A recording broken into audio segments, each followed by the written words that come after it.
Hello everyone, today we're taking a look at the Pocket Fit from Konkr. Konkr is AYANEO's cost-effective sub-brand, and the Pocket Fit is their inaugural product. This device is powered by the Snapdragon G3 Gen 3 gaming platform. Essentially, this processor is a full-performance Snapdragon 8 Gen 3, meaning its performance is absolutely top tier for Android phones. As for the exterior, my unit is what they officially call Dragon Shadow Yellow. The black and yellow color block design is a bit like Garfield's outfit in King of Comedy. The device weighs 384 grams and the screen is a 6-inch 1080p LCD screen with a 144Hz refresh rate. It retains AYANEO's signature bezel-less glass panel, giving it a very fine visual quality.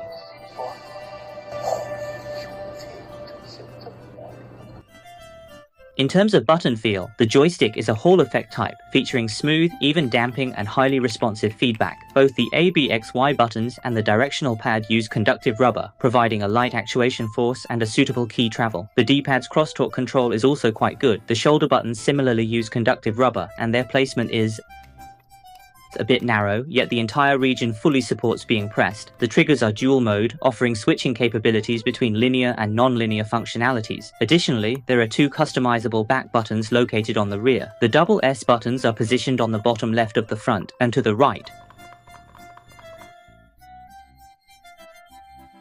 The two buttons on the bottom right are the front-end call-out button and the return button. On the top left is a home button, and on the top right is the performance switch. At the top, there are two more customizable buttons, one on the left and one on the right, the volume up-down buttons and the power button. At the bottom, there's a covered TF card slot, a full-featured a 3.5mm headphone jack, which is alien technology, a full-featured Type-C port, and a microphone port. The Pocket Fit has smoothly rounded edges, so there are no harsh edges, making it very comfortable to grip. This means you won't experience hand fatigue during extended gaming sessions. Considering its 6-inch screen and a weight of less than 400 grams, I personally believe it's I'll categorize it as a portable handheld gaming device, and I'll also compare it with some other handhelds for everyone's reference. This Snapdragon 730 processor runs all Android games effortlessly, with the graphics completely maxed out. I usually don't play many Android games, but I've tested it, and the frame rate performance is pretty good. The device also inherits the tradition of AYANEO, supporting device spoofing to unlock higher graphics and frame rate options. The streaming decoding latency is also good, under 5 milliseconds. When it comes to playing Nintendo Switch games through emulation, the G3 Gen 3 boasts even better power efficiency compared to its predecessor. You can essentially run most games smoothly in balanced mode, and many titles will achieve higher, more stable frame rates. Regarding drivers, the G3 Gen 3 is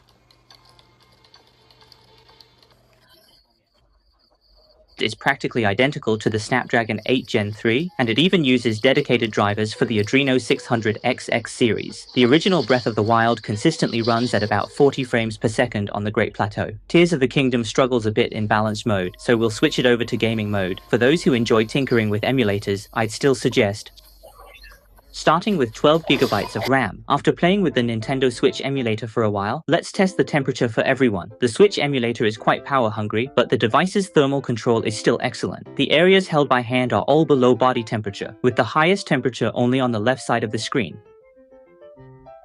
The highest temperature on the back is found near the battery. Some classic PC games also provide an excellent local gaming experience. If you fine-tune the settings, you can still achieve 60 frames per second indoors. However, when playing outdoors,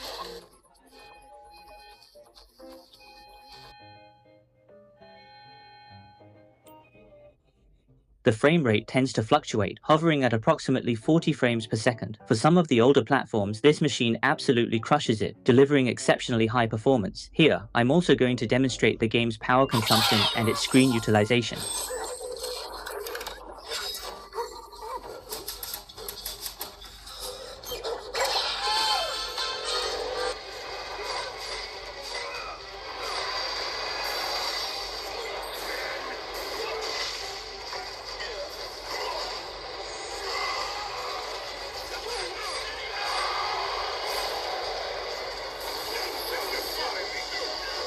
Okay.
On the software front, the Pocket Fit carries on the AYANEO software ecosystem. Beyond the aforementioned device spoofing, the buttons are customizable to individual habits, making the controls more intuitive. Button mapping simplifies playing games that don't natively support controllers. Furthermore, the handheld features a self-developed retro front end, offering nostalgic players.